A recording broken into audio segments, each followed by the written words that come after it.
Okay. Pleasure to welcome Sam Underhill, George Kruis and assistant coach Ian Hatley. We'll get the questions underway. So first question, please. The front. Neil, could you give us your verdict on the South African scrum and the fact that they are able to bring on an entire front five whenever they want? Yeah, look, they're a good scrum. It's been their sort of protocol that they've gone a 6-2 bench for most of the tournament, particularly in the final stages now. So, we had good contests with them again 2018 when we toured there, and the 3-match series there. So, yeah, it's a good pack that's well drilled. So, looking forward to a good contest tomorrow.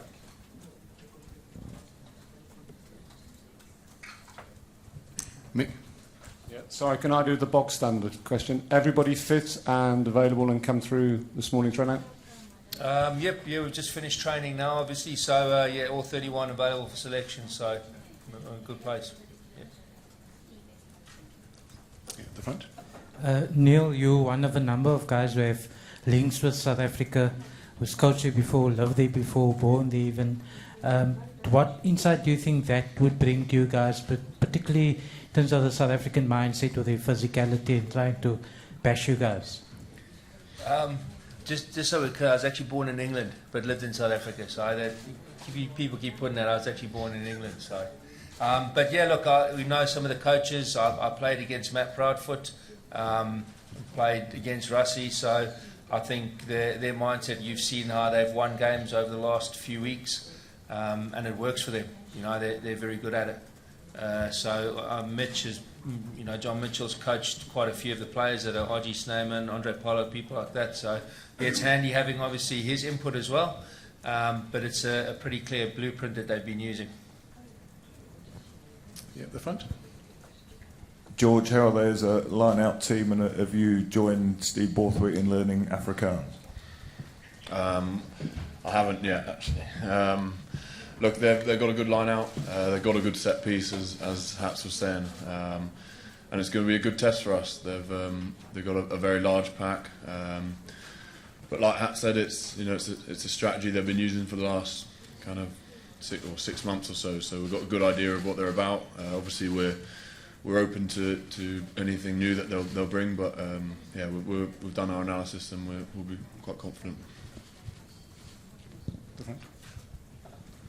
Sam, can you give us your view of the back row, the South African back row, which is huge? They're a pretty big side across the board in the pack. But they've also got some good ball carriers. They're a big threat at the breakdown. They've got guys that will get over the ball. They're obviously against Wales. They counter-rucked pretty well. So physically, I think it's important we turn up and take that part of the game away from them. At the front. Sam, can you just talk a bit about the influence of Richard Hill on your career? Obviously, he's the team manager here, but has scouted you back in the day in Wales, and what he said to you in a week like this that he's experienced before. I haven't spoken to him too much about this week specifically, but he's been a good influence for myself and for a few of the lads. I know he's worked with Tom Curry as well. But he's just been a good influence to have. He's never short of advice, and yeah, he's been very helpful up to this point. Do you remember the first time you would have met him? It was. No, I don't remember the first time I met him, but I remember him coming over to Wales a couple of times. So yeah, he was sort of the contact I had back on the other side of the bridge when I was over there. So yeah. Okay, Owen. George, Owen Farrell's quite guarded in his public statements and the way he conducts himself with the media. Could you describe him as a personality, please, and how he is as a captain to you as a team? Good one. Look, I've known him for a long time now. Played with him at club level and obviously here. He's probably the ultimate professional. He's very rounded. He works incredibly hard on improving himself as well. I think you look to 5, 6, 7 years ago. He's improved himself as a character. He's a lot more rounded and he can deal with a lot look, I've got nothing but credit for him, and he's a great captain. Tom? Sam, the Springboks have been talking about wanting to play sort of an arm wrestle type of rugby. Eddie's been talking about how you're going to try and avoid that at certain stages. How do you avoid the game turning into an arm wrestle of an affair? It's a good question. I think depends what you want out of the game. I think for us it's important in our attack. I suppose speed of ball is one thing you want. It's one thing the opposition don't want. So for any attack to function well, you need good speed of ball. And yeah, in defence, there's not much you can do about what they sort of bring at you apart from turn up physically. So I think that's probably going to be a theme going into tomorrow. A lot of what's underpinning, a lot of aspects of the game is physicality. So we get that right, and hopefully we'll be able to dictate to the game. Okay, question at the back. Sam, to complete this answer, with your physical style, is it the kind of game you can appreciate, and how you can appreciate it? Yeah, I mean, it's always good to have a physical challenge. I think that's probably true of most games. I think most teams now are pretty physical. I don't think there's a non-physical test match that's played now. So I think on top of that, the thing to bring is accuracy and control. So it's all very well and good turning up and being aggressive, but the key is to sort of be in control of that and still be able to do what you want in the game outside of just being physical. Question at the front. Sam, so what's the difference between the match you played with the All Blacks and then with the Boks? What kind of strategy is it going to be different? And then also, is the winning with All Blacks has mentally been better for the team?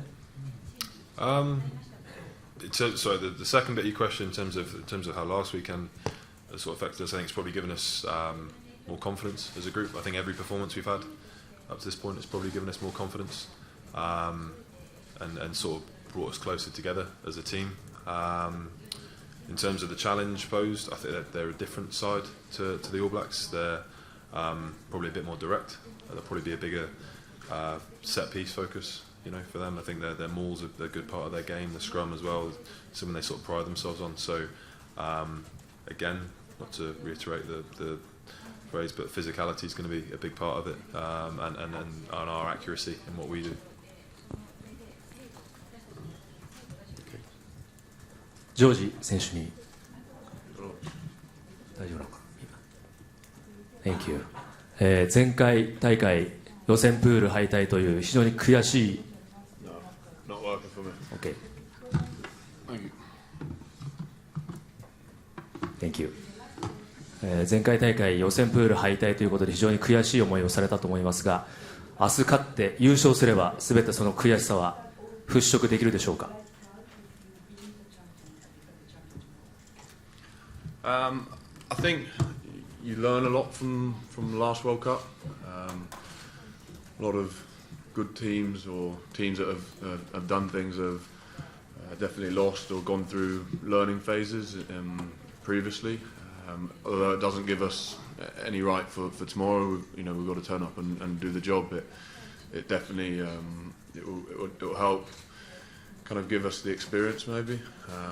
That a lot went through the pain of losing and learning off the back of it. So, like I said, it doesn't mean that we're owed anything, but it will hopefully go a bit towards making a difference tomorrow.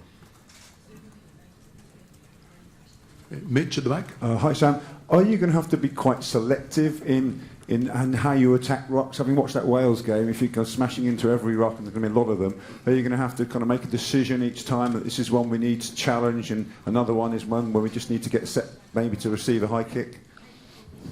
I think decision making is probably the most important thing around the breakdown. Anyway, I think that's probably the majority of the work we do as a back row around the breakdown is all decision making. So picking your moments and being smart. You can't go after everything. That's a big sort of focus for us as a back row, especially, and as a team is picking and choosing the moments of when we go for it. So yeah.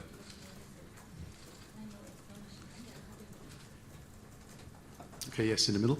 Sam, can I ask about how the group have dealt with the extra noise and pressure of a game this week, and how ready you feel after that, your final session today? Probably just spent more time with each other, to be honest. Probably just sort of become closer as a group, if anything. You kind of try and ignore anything outside the immediate, the 32 we've got, and the coaching staff and the support staff we've got. So it's been pretty easy, to be honest, because it's a good group of people to spend time with. And I think, we've given each other a lot of confidence up to this point, and it's a good group to be around. Sort of quite a calm and controlled sort of environment, which is what we sort of get out of our training, and puts you in a pretty good place mentally going into the game.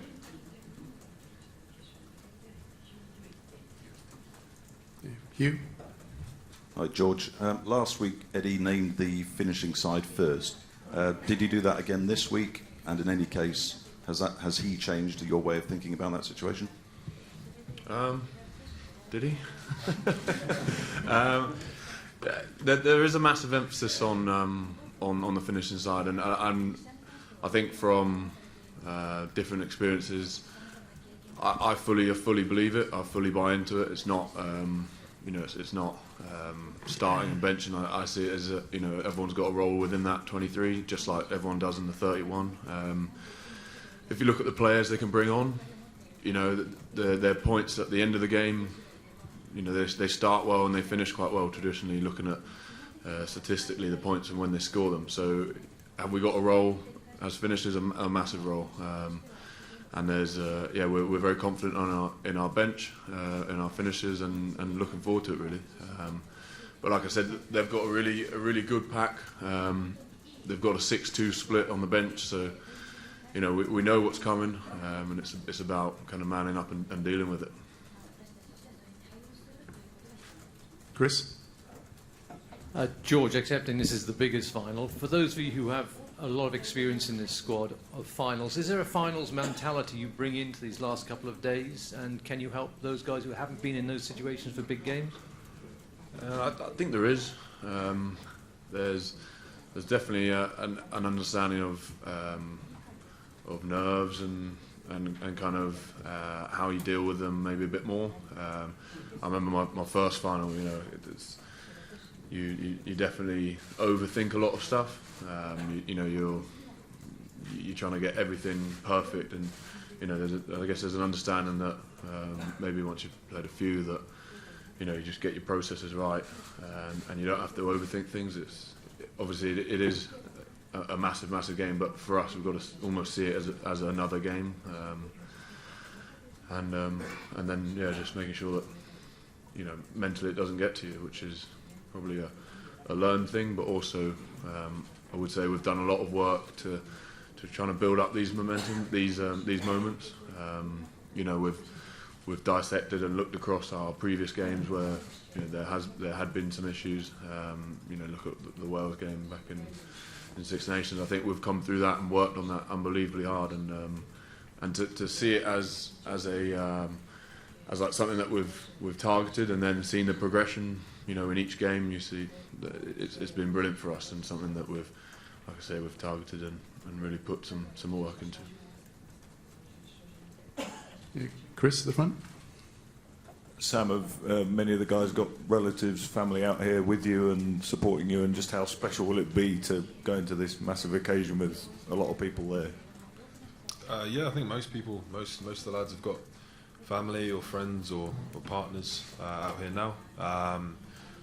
Obviously it's good. It's been sort of like a good distraction, I suppose. Nice to get some balance with being away for so long. Mate, it's awesome. It's kind of why I think most people, started playing. They've been taken down to the local rugby club by, parents or friends or whoever it is, and been playing with mates, and it's kind of why we all started playing. So it's nice, and it's sort of, you feel a sense of it being.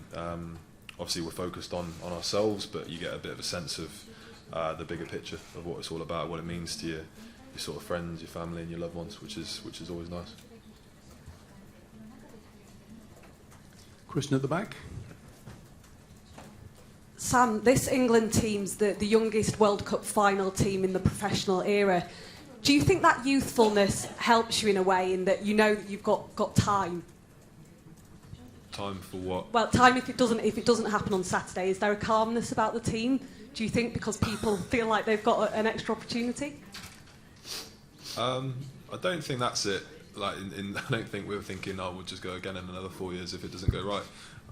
But I think there's definitely something that's. I think it's definitely been a positive having younger players in the side. I think there's a lot of sort of energy and enthusiasm to be had from that. I think that's been good. I think it's been good for the squad dynamic as well. You sort of mix in experience with guys that are sort of keen to learn, which has been good. So yeah, I think by and large it's been a good thing. But I don't think it's something that you really notice. I mean, you look at the younger players in the squad and they probably don't seem all that young. You look at guys like Tom Curry, he's probably the youngest in the squad. He doesn't seem like a young player, doesn't seem like a junior player, which again sort of fills you with quite a lot of confidence. Question at the front. サムさんにお願いします。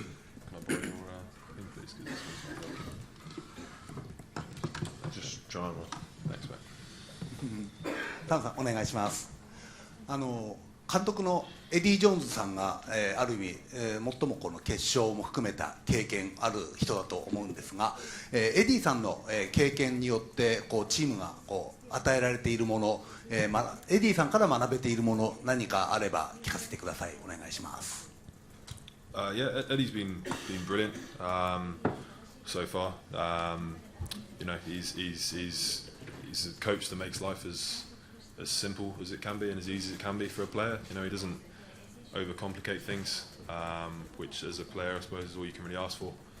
Especially like as George touched on it, you get to the stage where you're in knockout games. You've got more nerves, you've got sort of excitement, anticipation, you've got a lot of emotions going on. All you really want to do is find something to focus on, like your process of what's been going well so far. I think that's what we've done well so far, and I think Eddie's been brilliant in that respect, in not giving you too much to think about, so you can go out and focus on small things and get them right, and that all builds as part of the bigger picture. Okay, do we have a final question? Are we at the back?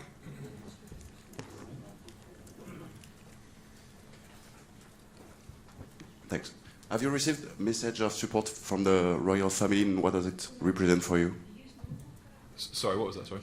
Have you received support from the royal family, and what does it represent for you? Oh, the royal family. Not personally, but I think as a as a group, we had some.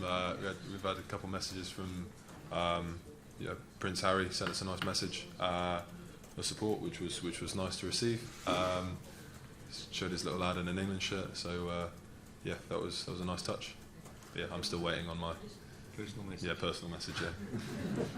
I think I would just say that the fans from back home and everyone have been unbelievable for us. We've felt the buzz from mates back home texting and kind of giving us a picture of what it is like. And for me personally, I'd like to thank the local clubs. I think they do an unbelievable job of getting us here, starting the journey. So big appreciation to them. Okay, thank you everybody.